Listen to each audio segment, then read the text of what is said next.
Topping today's news, the government insists that the Bahamas is not getting involved with the U.S.-China ideological war. Prime Minister Davis adds his thoughts to the debate on marital rape, a bus driver involved in last week's shooting facing attempted murder charges, and SpaceX booster rocket set to return to Earth here in the Bahamas this evening.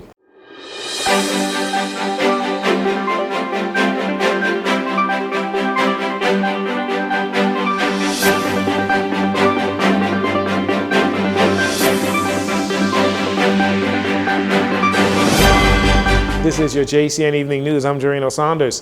Thank you so much for joining us. As United States officials get concerned about the Bahamas' relationship with China, the Foreign Affairs Minister Fred Mitchell says the Bahamas is staying out of the fray between the two superpowers that have opposing ideological views and are in the midst of a trade war. In a statement issued on Monday night, Mr. Mitchell said emphatically that the Bahamas is not involved, nor do we see ourselves as engaged in any ideological war or geopolitical brinkmanship between the United States and Cuba and China, pardon me. He added that there is no evidence to support the view that the Bahamas is being used as a platform by China to attack the United States and that the Bahamas would not be a part of any such efforts. He said the Bahamas has diplomatic relationships with China just as the United States does. He said the Chinese investments are purely on commercial terms and there is no ideological quid pro quo. Mr. Mitchell said legitimate investments in the Bahamas are welcomed, and if American capital is available, the Bahamas has a list of studied projects that needs funding.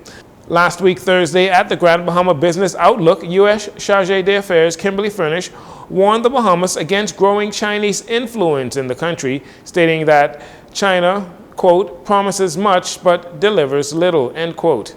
At the Bahamas Business Outlook here in the capital in January, China's ambassador to the Bahamas, Yan Zhirong, encouraged more trade between China and the Bahamas, including more Bahamian products like seafood exported to China. Attorney General Senator Ryan Pinder announced several weeks ago that it is unlikely that the Davis administration will likely move or advance the criminalization of marital rape for fear of losing votes. His comments reignited debate on the issue. While on the sidelines of the Urban Renewal Authority official launch on Monday, Prime Minister Davis, he weighed in on the ongoing public debate with seemingly half the population against it and the other half supports marital rape. Mr. Davis sought to apply his knowledge of the law, suggesting that there are already laws on the books to deal with such issues. Invite them to look at the bill that we passed, the Violence Against Persons, the Violence Against Persons Act that we passed. Look at that, and I think they'll see that we have addressed issues in respect of violence against women. Insofar as rape is concerned, if you don't describe it, why you want to describe rape? Rape is rape. Marital is descriptive, right? And so we all lament and abhor any man who would inflict violence on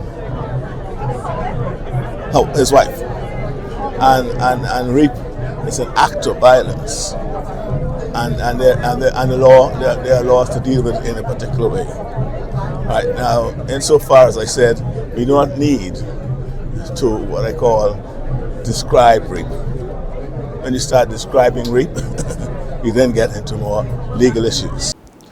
The Prime Minister suggested that there is no clear direction in terms of what the society wants to do, and until there is one, his government will not move on the issue. He was asked if he believes a referendum is needed to make a determination on this matter. That I go to referendum or not, I say consensus. We can have consensus about going to referendum. Meanwhile, the official opposition is accusing the Davis administration of running away from the issues, noting that they did not need a consensus when they implemented laws surrounding web shop gaming and marijuana. Last week, Tuesday, many were left stunned to learn that two bus drivers were involved in a shooting incident on Yamacoa Hill Road around 8:30 a.m. after getting into an argument after one of the drivers allegedly cut the other one off in their frenzied race to collect passengers. Well, police investigators wasting no time, and on Monday, Cadero Monroe, 34 of Fire Trail Road, was arraigned in the magistrate's court where he was accused of shooting the other bus driver, 25-year-old Stephen Colley, in the arm. Monroe was not required to enter a plea to the charges of attempted murder and possession of a firearm with the intent to endanger life when he appeared before Chief Magistrate Roberto Reckley. The matter was adjourned until April 17th for the presentation of a voluntary bill of indictment. The Minister of Transport, Jobeth Kobe Davis, condemning the incident and vowing to increase scrutiny on who is allowed to drive public buses as they continue to revamp the public bus system. Also arraigned on Monday in the magistrate's court was 24-year-old Sedler Arist, charged with conspiracy to commit murder and murder offenses. This in connection to a homicide that occurred on Sunday, February 2nd on East Street South when a 34-year-old man was shot multiple times while sitting in a Nissan Cube. He died in hospital days later and became the 10th murder victim for this year. And finally, the countdown is on the launch of SpaceX Falcon 9 rocket from Cape Canaveral, Florida, and it is expected to land here in the Bahamas around 6:45 p.m. this evening. The program is expected to boost tourism numbers.